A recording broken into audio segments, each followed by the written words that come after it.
I'm going to do something that I don't usually do this morning. I'm never a good joke teller. But I'm going to tell a joke this morning. Is that okay? All right. Help us. Before we get started, just parents that are here, if you have children with you, you're welcome to keep them with you. But we also have a children's ministry, K through 5. And so you're welcome to send your kids and release your kids if you so choose to. If not, they're welcome to stay in the service with you. But that's where Pastor Matt's going to get that all squared away. So let me give a hand at my joke. And if you heard this before, then just give me some mercy. I'm a new dad, and so the corniness is at an all-time high level with me. But it goes something like this. 3 men were waiting to receive entrance through the pearly gates. The first man said to St. Peter, "I was a preacher of the gospel, serving faithfully for 50 years. And Peter told him to step aside for further consideration. The second man said, "I also was a preacher, and I preached the gospel, and I served my church faithfully for 40 years. And Peter told him, step aside for further considerations. And the third man stepped up and said, "I was not a minister. I was just a government worker with the IRS. And I was only able to work there for 6 months." And Peter said, "Step right in." And the first man said, "Hey, what's going on? How we served the gospel. We've done this. And here he is. He wasn't even a preacher, and he got in." And St. Peter said, "Well, according to our records, in just 6 months, he scared the devil out of more people than you two did 90 years. Wonk, wonk, wonk. Is it okay for us to laugh in church this morning? Is it okay for us to have a good time this morning? Listen, I just want to tell you, man, this morning I want to just give a message of hope and a message of encouragement. We're going to be starting a new series called Champion. And I want to talk to you this morning about one of my favorite Old Testament Bible stories that as a kid I had growing up. Most of you will be familiar with this story, but it's the story of David and Goliath. How many's heard of David and Goliath before? Okay. Well, there's a story of David and Goliath, and what we're going to see here is something just astounding. We're going to start here. The Philistines and the Israelites are at war with each other. and they're in a place that's owned by Judah. And I always love bringing this out in this story just simply because Judah has a biblical significance in its name because it's the place of praise. And the enemy will do everything he can to set up camp in your place of praise. And he will fight you. He will get on you. This morning, we're getting into worship, and guess what? The enemy's trying to set up camp in the place of praise. We got technical difficulties and lights and different things not necessarily working how we want. And guess what? It's the enemy trying to fight in a place of praise. But how many this morning will say, "I recognize the attack of the enemy. We're going to get past that. We're going to move on because there's a word of God this morning." Amen? And so the enemy is set up on one hill, or some translations say mountain, and the Israelites are set up on another. And in between is a valley, and this is where the battle is supposed to be fought. And so this morning our text is going to come from 1 Samuel 17. Starting in verse 2, it says, Saul countered by gathering his Israelite troops in the New Living Testament, or translation, the Israelite troops near the valley of Elah. So the Philistines and the Israelites faced each other on opposite hills with the valley in between them. In verse 4, and then Goliath, and pay attention, the Philistine champion. Everybody say champion. The Philistine champion from Gath came out of the Philistine ranks to face the forces of Israel. And he was over 9 feet tall. Whoa, that's a big dude. He's 9 feet tall. And He wore a bronze helmet. His bronze coat of mail weighed 125 pounds. He also wore bronze leg armor, and he carried the bronze javelin on his shoulder. And the shaft of his spear was heavy and thick as a weaver's beam, tipped with the iron spearhead that weighed 15 pounds. Now imagine a big, long spear and the end of it weighing 15 pounds. You or I would have a very difficult time having precision with this instrument of war, but Goliath, this was his weapon of choice. This is how big he was. His armor bearer walked ahead of him carrying a shield, and Goliath stood and shouted a taunt across the Israelites. He said this, "Why are all you coming out to fight?" He called out and said this, "I am the Philistine what?" Goliath said this, "I am the Philistine what? Champion." In other words, he's saying, here I am a champion, but I don't see your champion. So why are you out here trying to fight? You are only servants of Saul. And this is a statement of defiance because he knew Israel was known to have the one true living God. But instead, he was defying them, saying, you're just servants of a man. You're servants of Saul. Choose one man to come down here and fight me. In other words, he says, choose your champion. Choose your champion. And if he kills me, then we will be your slaves. But if I kill him, you will be our slaves. And I defy the armies of Israel today. Send me a man who will fight me. In other words, send me your champion. And when Saul and the Israelites heard this, they were terrified and deeply shaken. Moving on in the story, for 40 days, every morning and evening, the Philistine what? Champion strutted in front of the Israelite army. Now think, he's coming out, he's defying them, he's not even acknowledging their God. He's saying, you just serve a man, I'm looking across you, and I'm scouring your whole army, because you come out and you stand before me every day and every night for 40 days. This happened, and every day and every night, the Philistine champion scoured them and basically said, I don't see a champion amongst you. I don't see anybody worthy of a fight. If there was ever a bully, I would say Goliath was a pretty good running of champion of bullies too, because he's up here just saying all these things, defying. And the army for 40 days dealt with this. And one day, Jesse said to David, Jesse is David's father, take this basket of roasted grain and 10 loaves of bread, carry them quickly to your brothers, and give these 10 cuts of cheese to their captain. See how your brothers are getting along. Bring back a report on how they're doing.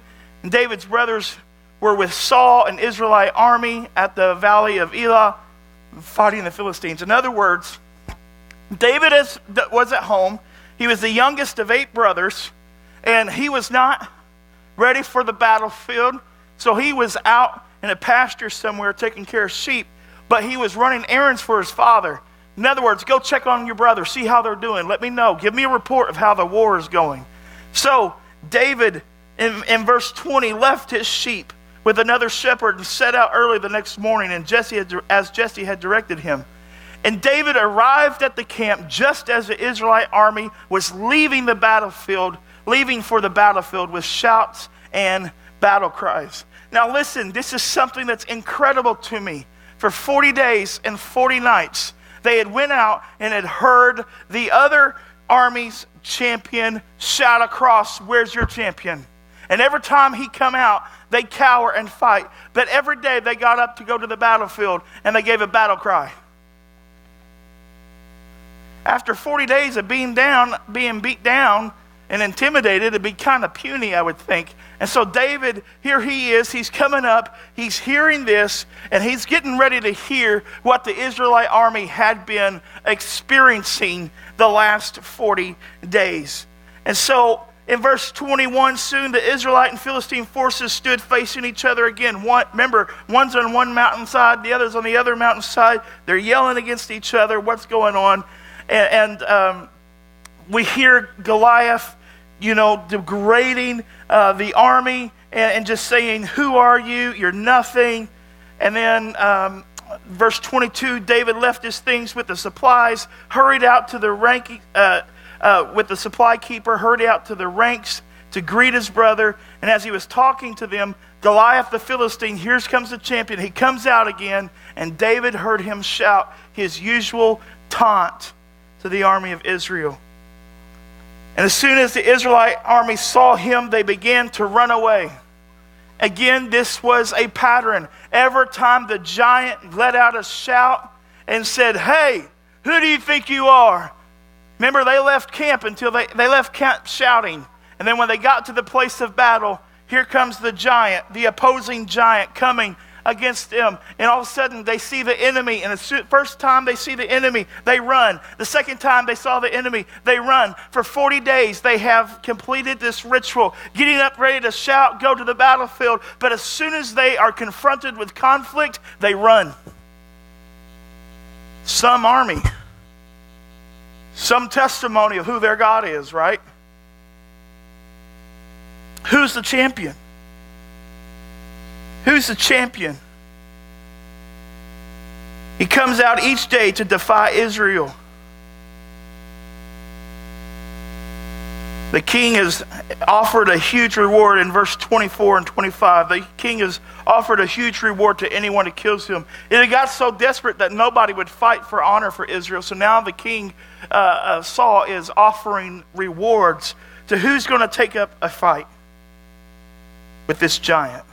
We can't keep looking like fools for 40 days. Can't go on from another day longer. In verse 32, all of a sudden David gets winds of this. He sees this and he says, "Hey, what in the world is going on? This cannot be the Israelite army. This cannot be the army that is under the tutelage of the Almighty God." And so he says this. He says, "Don't worry about this army. I'm going to take care of it. I'm going to take care of this Philistine," David told Saul. "I'll go fight him." And 33 says, Saul says, "Don't be ridiculous. There's no way you can fight this Philistine and possibly win. You're only a boy." We've got some fine-looking boys and young men in here. I want you to hear this statement. You're only a boy. Many times we get focused on our limitations rather than the God we serve. And you're only a boy. And he, speaking to the Goliath, has been a man of war since his youth. But David persisted. He goes on. He says this, and this is a key moment here. We're going to come back and talk about these things. I just want you to see in Scripture. We can't take for granted everybody knows the Scripture. So we have to take a moment to read the Scripture so you can see. In verse 34, David persisted, "I have been taking care of my father's sheep and goats." And he said, "When a lion or a bear comes to steal the lamb from the flock, I go after it with a club and rescue the lamb from its mouth. And if the animal turns on me, I catch it by the jaw and I club it to death.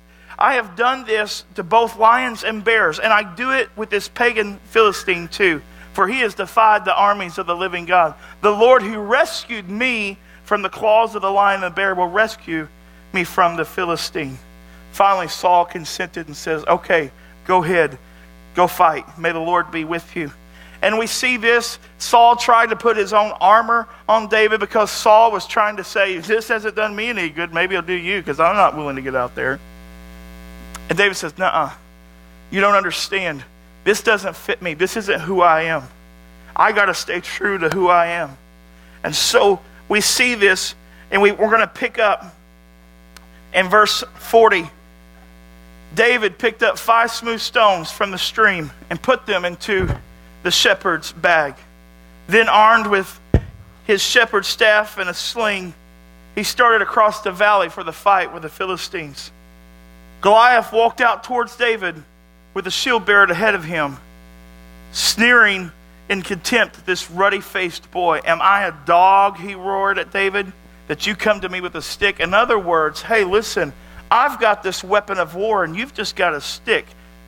And he cursed David by the names of his God. "Come over here and I'll give your flesh to the birds and wild animals," Goliath yelled.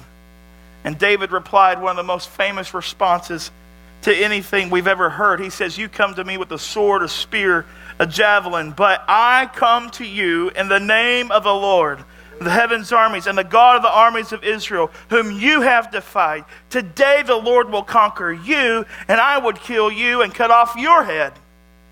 And then I will give the dead bodies of your men to the birds and the animals, and the whole world will know that there is a God in Israel. And everyone assembled here will know that the Lord rescues his people, but not with sword and spear. This is the Lord's battle, and he will give you to us.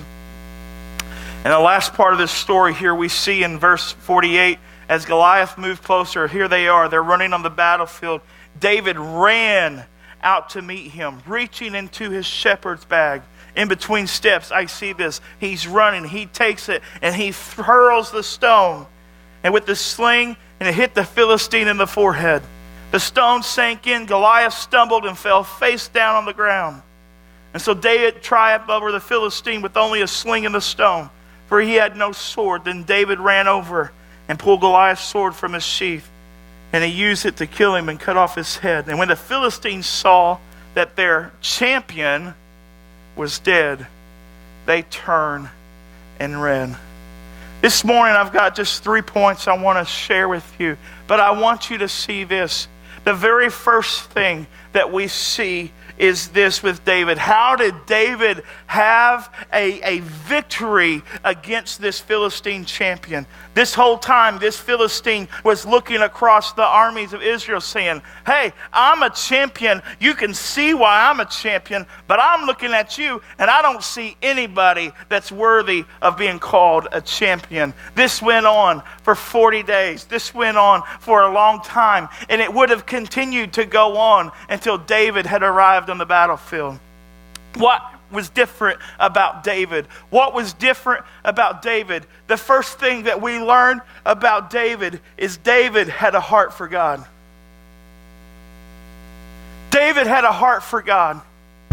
And this morning, I want to tell you that whenever David cut off the head of Goliath, that did not end the existence of giants. And the truth is, each and every single one of us face giants every day. Every one of us face giants. You don't think you have a giant in your life until all of a sudden you have a bad diagnosis from the doctor. And all of a sudden, whoa. Now what seemed like, it was just a cold or I wasn't feeling too good, now all of a sudden feels like it's 9 foot tall, staring me in the face with a giant spear pointed at my nose. Or maybe you're going just fine, and then something happens within your marriage, and all of a sudden there's a giant in the middle of your marriage.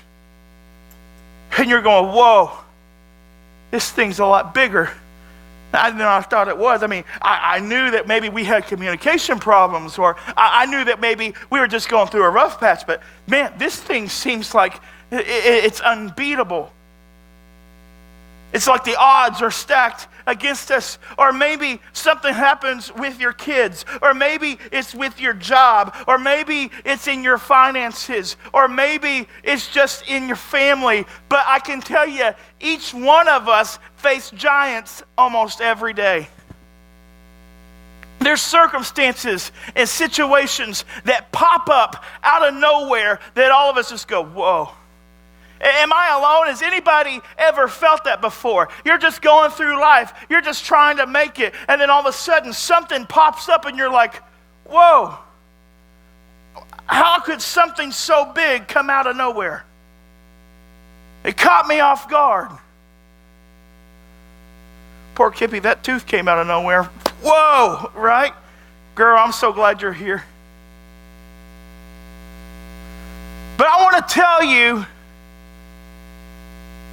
that David gave us a key and showed us an example how to defeat the giants in our life.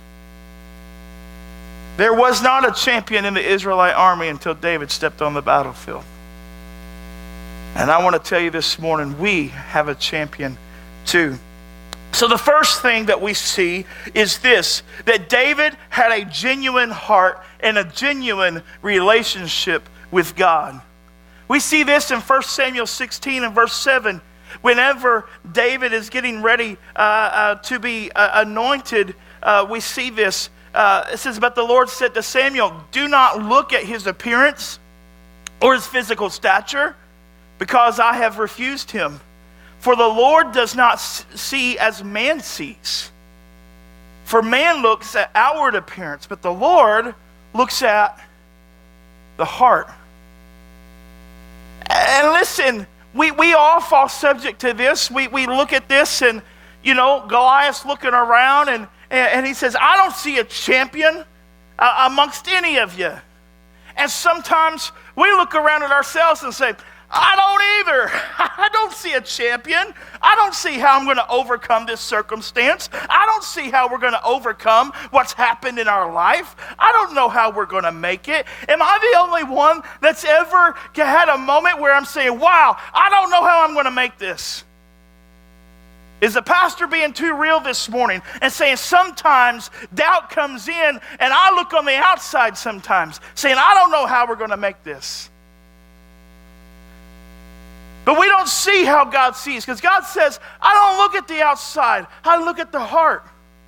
And why is that so important for us this morning? It's because I want to tell each and every single one of you, no matter what you've done, no matter what you're currently doing, whatever the situation that you're in, God's not looking at the outside, He's looking at your heart. No matter how funky or messed up a situation may seem, it does not matter, because God looks at your heart.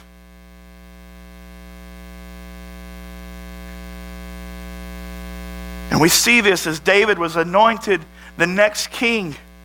David had a lineage of brothers that he had to pass through. And how do you think it would feel whenever the prophet comes to your house ready to anoint the next king, and your dad says, hey, he's not going to be talking about you. You've got 7 other brothers who are bigger than you, who are stronger than you, who are more wise than you, who can do more things than you. You just go take care of the sheep and goats where you belong. And 7 brothers run the gauntlet before Samuel.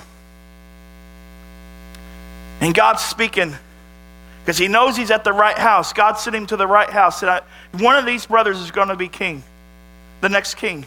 So Samuel's there, starting with the oldest, working all the way down. Nope. Is this all you got? And Jesse, the dad's like, well, I've got one more.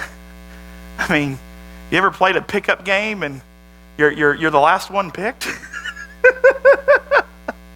Come on, man. I really am a good ball player. I just don't look like it on the outside, okay? Just because I look more like a basketball than a ball player, okay? Short and round, okay? But listen, that's the quote you're going to put on Facebook, right? Yeah, short and round. But listen, God does not look on the outside. God looks at your heart. And even when David's daddy missed it, and even when his older brothers missed it, and everybody around missed it, and nobody was speaking life into David saying, there's something inside of you. Nobody was around David saying that. It didn't matter, because God still saw his heart. It didn't matter that his daddy didn't see it. What mattered is that his God saw it. And this morning, I want to look each and every one of you in the eye, if I possibly can. And I want to tell you this morning, God sees your heart. And He knows whether you have a real relationship with Him or not. He knows how genuine your relationship will be. He knows whether you come to church and you fake it till you make it. And He also knows the ones that's real hard to come into church, because He knows how genuine your heart really is, and the things you're trying to work through. He knows who's playing and He knows who's not playing. He knows who's real and He knows who's not real this morning. God looks at your heart. And we see this.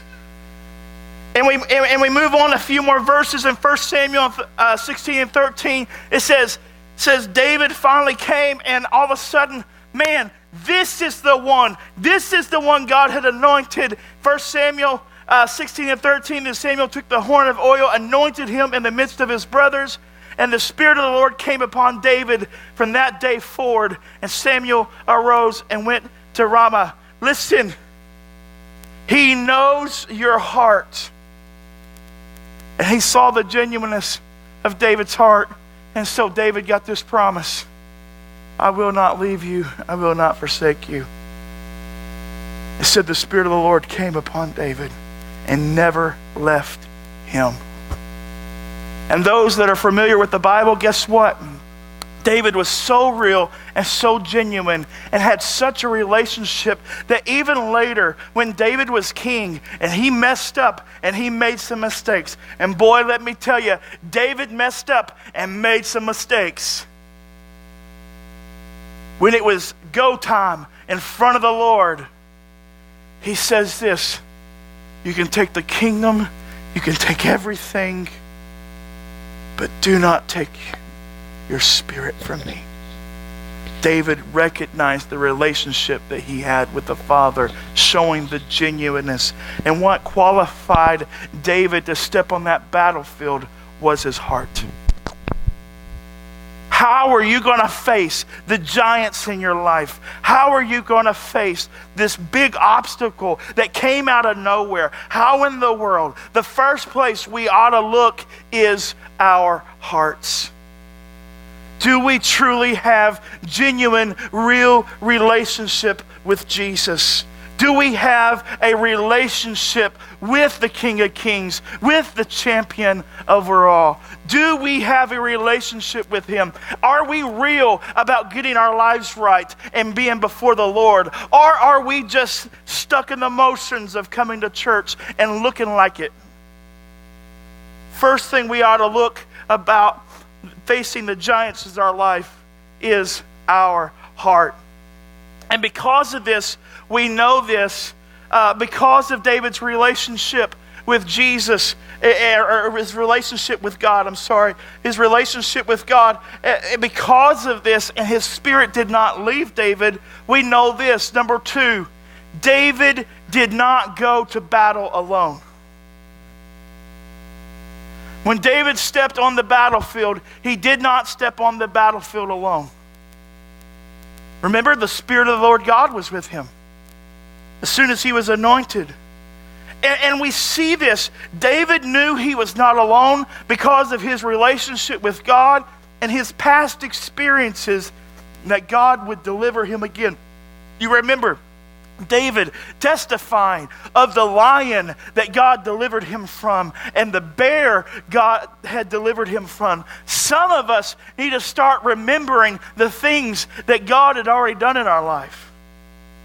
Some of us need to go back and remember, this is what gave David faith, is saying, hey, when I just had a relationship and I didn't even have faith, all of a sudden this lion was coming and I just had this boldness come. And when I was face to face with this lion, God delivered me. And the same thing happened with the bear. I didn't know what to do. I just know I had to do something. And God delivered me from this bear. And so you can imagine the faith that came up within David when he was stepping on the battlefield with this Philistine. I may not know what to do. Conventional weapons are not something I'm familiar with. But what I am familiar with is going to battle with the Lord. And when we're facing a giant in our life, we need to realize, hey, I am not alone in this situation. No matter the diagnosis, no matter the checkbook balance, no matter what the creditors are saying, no matter what the spouse is saying, no matter what your kids are saying, no matter what the boss is saying, you are not alone. If you have a relationship with Jesus, you're not alone. You do not have to face it alone. God is with you. God is with you. And David knows this, and he gives us some more insight later in the Psalms. In Psalms 33, 16 and 17, he says this. He says, no king is saved by a multitude of an army. A mighty man is not delivered by great strength. A horse is a vain hope for safety. In other words, you can't get on your horse and just run from it. How many of us, you don't have to raise your hand, but when adversity comes and conflict comes, your first instinct is to run. Fight or flight, right? Get out. He's saying that will do you no good to run. You can, or you can't get in your horse and run over it either. You can't get on your horse and run over it. He goes on in Psalms 44, 6 and 7, it says, for I will not trust in my bow. We're a big Second Amendment, right to carry arms. Awesome, great. But you can't trust in your gun. You can't trust in your aim. You can't trust in your sight. I can't trust, he says, nor shall my sword save me. There's only one thing that saves me from my enemies. It's you, God, that saves me from my enemies. And you put to shame those who have hated us. In other words, you come and you deliver me from the battle. It's not what I do in my strength. It's not what I do in my own abilities, in my own capabilities. It's nothing that I do that wins the battle. It's only you, Jesus. It's only you, Lord, that wins the battle. And then it's not just winning the battles. It says that he puts to shame everything that comes against us. How do you defeat the giants in your life? One, check your heart. You've got to check your heart. You've got to check the purity and the genuineness of your heart. Are you for real? Are you having a true, genuine relationship with Jesus? Two, if you have a true, genuine relationship with Jesus, you have to have the confidence knowing you are not alone. God is with you. And God's not just with you as a spectator. God is with you to fight the battle. In fact, if anybody's going to have a spectator role, it's going to be us. We're going to watch him do it. But we have to step on the battlefield. And this brings me to my third point. This morning. Psalms 27, 1, 3 says this. It says, the Lord is the light and my salvation, so why should I be afraid? The Lord is my fortress, protecting me from danger, so why should I tremble? When evil people come to devour me, when my enemies and foes attack me, they will stumble and fall. Though a mighty army surrounds me, my heart will not be afraid.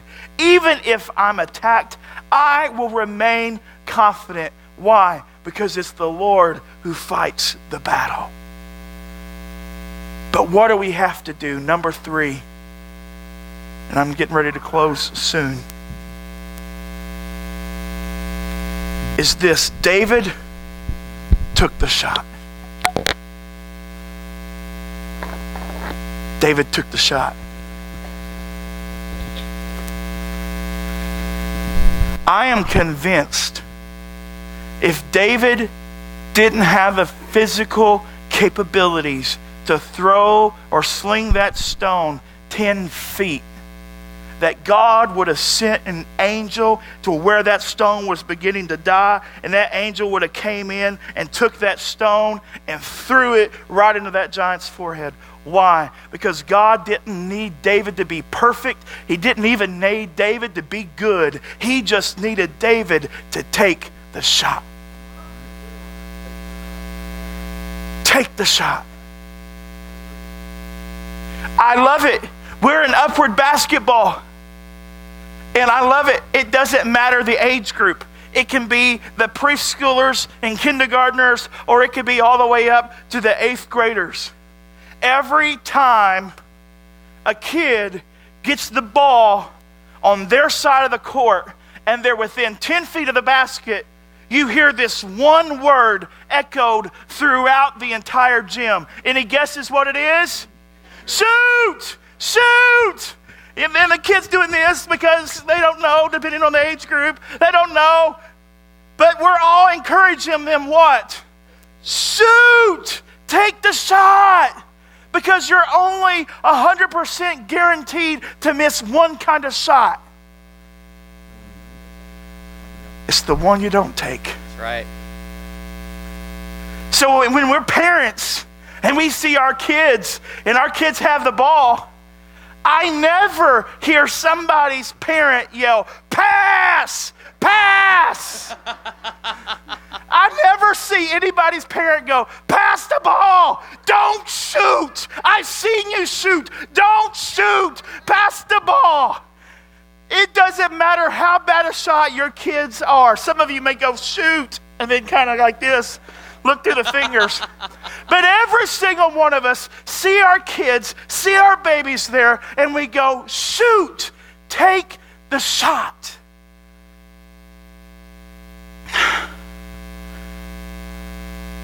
I wonder this morning what kind of shot God wants you to take in your life. David, it wasn't about David's skill or ability. That's one thing I love about upward basketball. Everybody makes the team. It's not about being the best player. It's not about having the best skill set. There's some kids, God love them, they come into the first practice, they don't even know how to dribble. And guess what? They're just as much a part of the team as the very best player on the team. There's a place for everybody. Everybody belongs. That's the message in Upward. Everybody belongs. Everybody gets to play. Everybody gets to take a shot. This morning, I want to tell you, you have a heavenly Father that sees you. And he's going, hey, take the shot. Take the shot. Take the shot.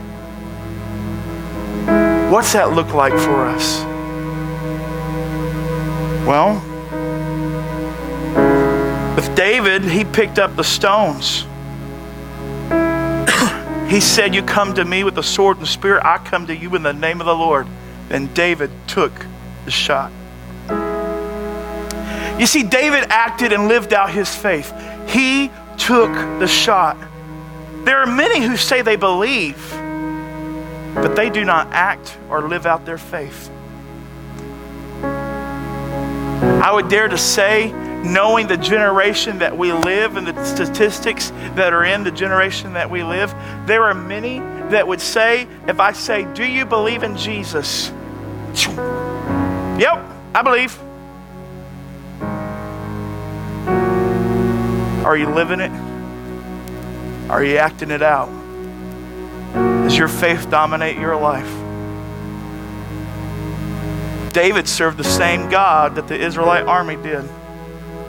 They believed. In fact, the Bible even says the angels and the demons even believe in God.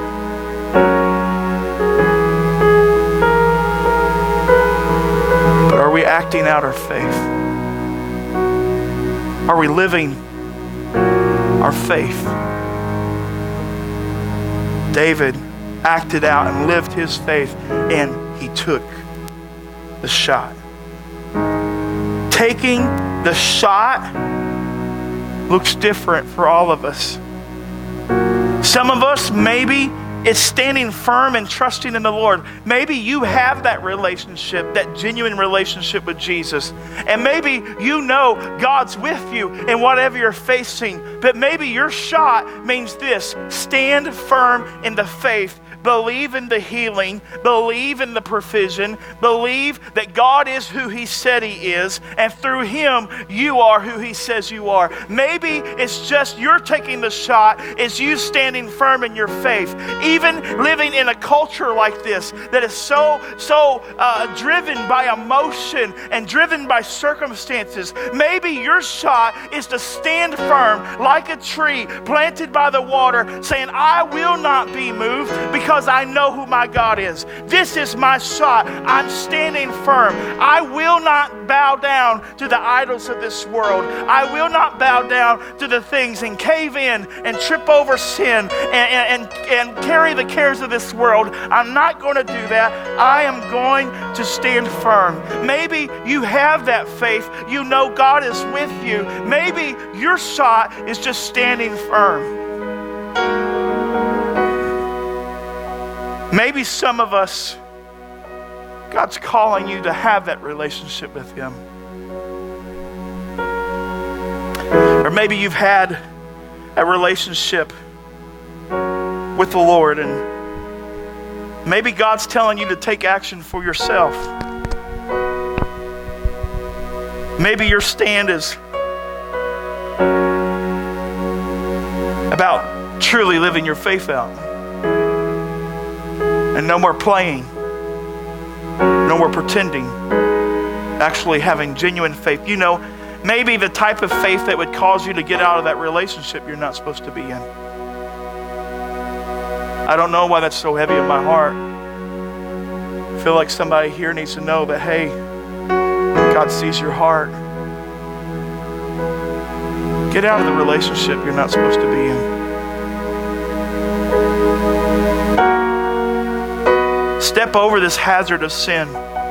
Shrug off the weight of this world. See, I love this in Hebrews 12, because this is where we bring it to this world here to now. We bring it into the New Testament where we relate to it now. It says, therefore, since we are surrounded by such a huge crowd of witnesses to the life of faith. Listen, there is a crowd of witnesses looking down from heaven that are appointed by God, and each one of them have a specific place in your life. They're looking at you, and just like the crowd in the gym on Saturdays, they're looking down at you. You're on the court of life. You're on the court of life. You've got the ball, and they're looking down, and they're saying, shoot the ball. You can do it. You can make it. You have a crowd of witnesses that is looking down, trying to encourage you this morning.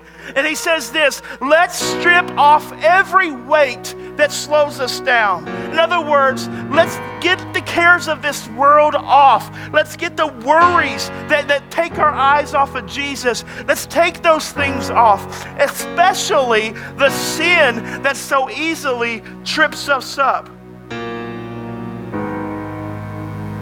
Now listen, I am the first person to say sin is dead. It's been defeated. But it doesn't mean that you still can't sin. Sin is still real.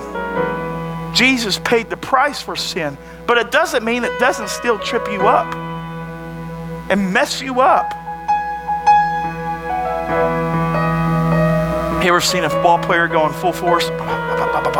Man, they're going to make that layup, they're going to go. What happened? The shoes come untied. Ta! Face plant.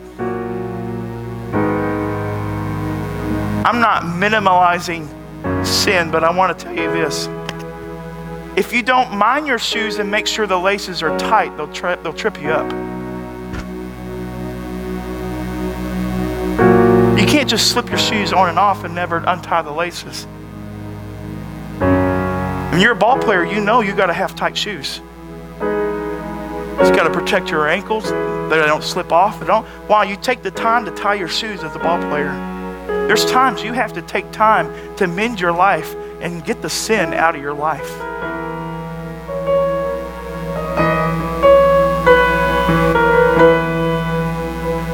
Don't let it trip you up. Why? Because he says, let us run with endurance the race God has set before us. Meaning this, A relationship with Jesus is not about getting saved. That's only just the beginning. It's just the beginning to have a relationship with Jesus. The relationship with Jesus is the fuel that gives you endurance to run this race called life, to do this thing that God has for you. Each and every one of you have a God-given purpose over your life. And he's saying, don't let those weighty things weigh you down. Don't let the sin trip you up, because there's a race to be ran. You have to have endurance. And how do we have endurance? This is as we finish. We do this by keeping our eyes on Jesus. What? Is it not on the script? Hello? It's very important you see this. It says this, we do this by keeping our eyes on, next slide. Jesus, the what? The champion who initiates and protects perfects our faith. Because the joy awaiting him when he endured the cross, disregarding its shame, for now he is seated in the place of honor beside God's throne.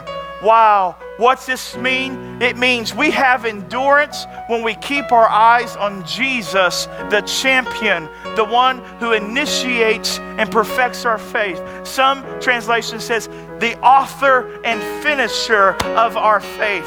Why? It's because this, Jesus sees you perfected in faith. What's that mean?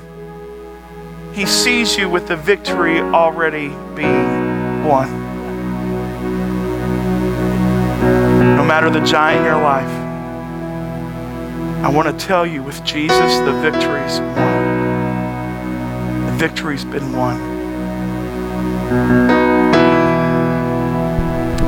So how do we defeat the giants in our life? One, we have to understand God is looking at our hearts right now. He does not look on the outside, but he looks on the inside. David had a genuine heart, a genuine relationship with God.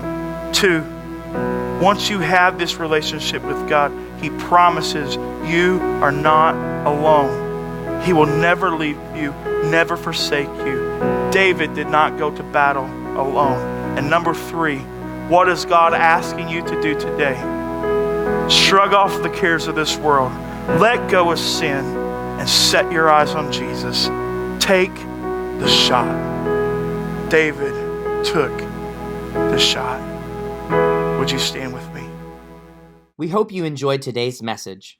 If you would like more information on a relationship with Jesus Christ or about Oasis Assembly of God, please contact us at theoasisag@gmail.com or 812-385-8888. You can also visit our website, www.oasisag.com. Once again, we hope you enjoyed today's message, and thank you for being with us today. God bless you, and have a wonderful week.